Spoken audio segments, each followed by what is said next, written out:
I binge watched Love, Death, and Robots recently, and I have to say, it is an amazing show.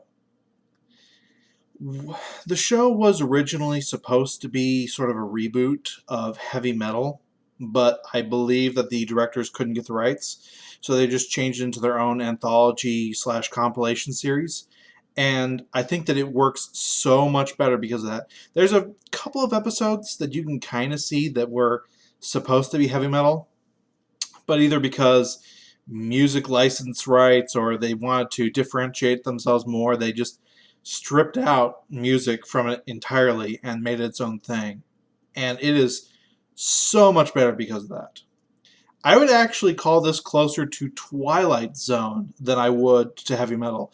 You can see the influences from both, but there were some episodes that I just thought were compact Twilight Zone episodes. Now, they say that it's a not safe for work show, and they aren't kidding.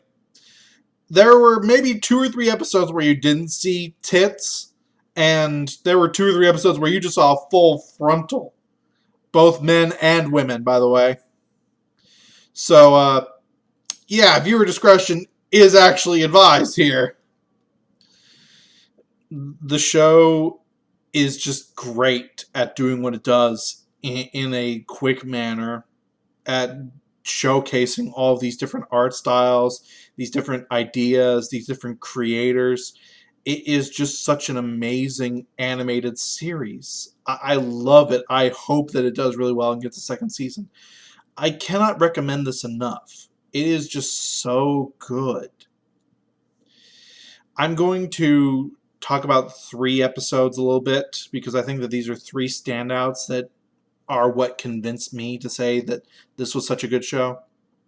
And these are in no order, by the way. These are just episodes that I really liked that I'm pretty sure are universal, really well liked. The first one is Zima Blue. That one, I think, is the closest to a Twilight Zone episode. It has a sort of Twilight Zone style ending, and it's got a good, deep message to it. And I think that it's just going to be the one that people really resonate well with. Or at least those that, even if you don't like the hardcore stuff or the gore stuff, this is going to be the episode that convinces you that this series is good and has its merits. The second episode is Sawny's Edge. I believe that that's how it's pronounced. I may be misremembering that. That was just a that was a really good episode, just in general. I've heard that Netflix is doing this thing where they've randomized the order for showing episodes because it's an anthology series, so the order doesn't matter. But I've seen a lot of people say that this was the first episode they ever saw, so maybe they kept this one as number one. Or maybe that was just a rumor. Whatever the case, this episode started off the bat for me, and I think that it's going to for most people, and it is just an amazing episode. It is detailed, it is creative, it's just so visually pleasing to watch everything that's going on, and the ending. Oh, the ending! Mwah! That episode. If you don't mind that it's adult, that it does adult things, if you actually treat it like you are an adult, I'll get back to that in a minute, then you will love this episode. It is fantastic.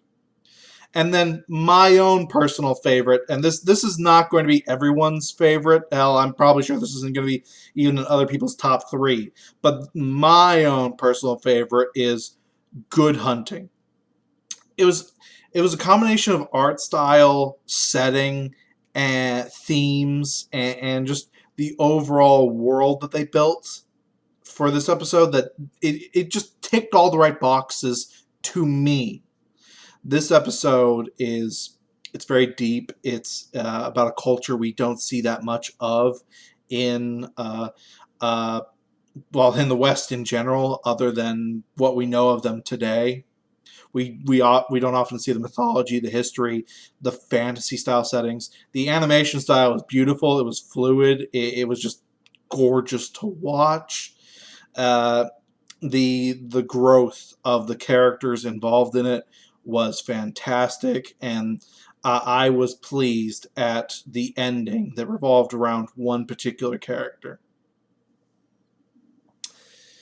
Now, the final aspect I want to talk about with the show is I've noticed a lot of reviews that basically can be summarized as, "This had titties and it triggered me." Wah! I'm not kidding. Basically, every negative review of this series I've seen has said that it has naked women, or that it objectifies women, or that it's sexist, or misogynistic, or that it abuses women, or what the fuck ever. That is a bunch of bullshit, and these people did not watch this series. There are so many episodes where the woman is in charge, where the woman is the one that gets the ending that you would expect for the main protagonist, who was overcoming adversity.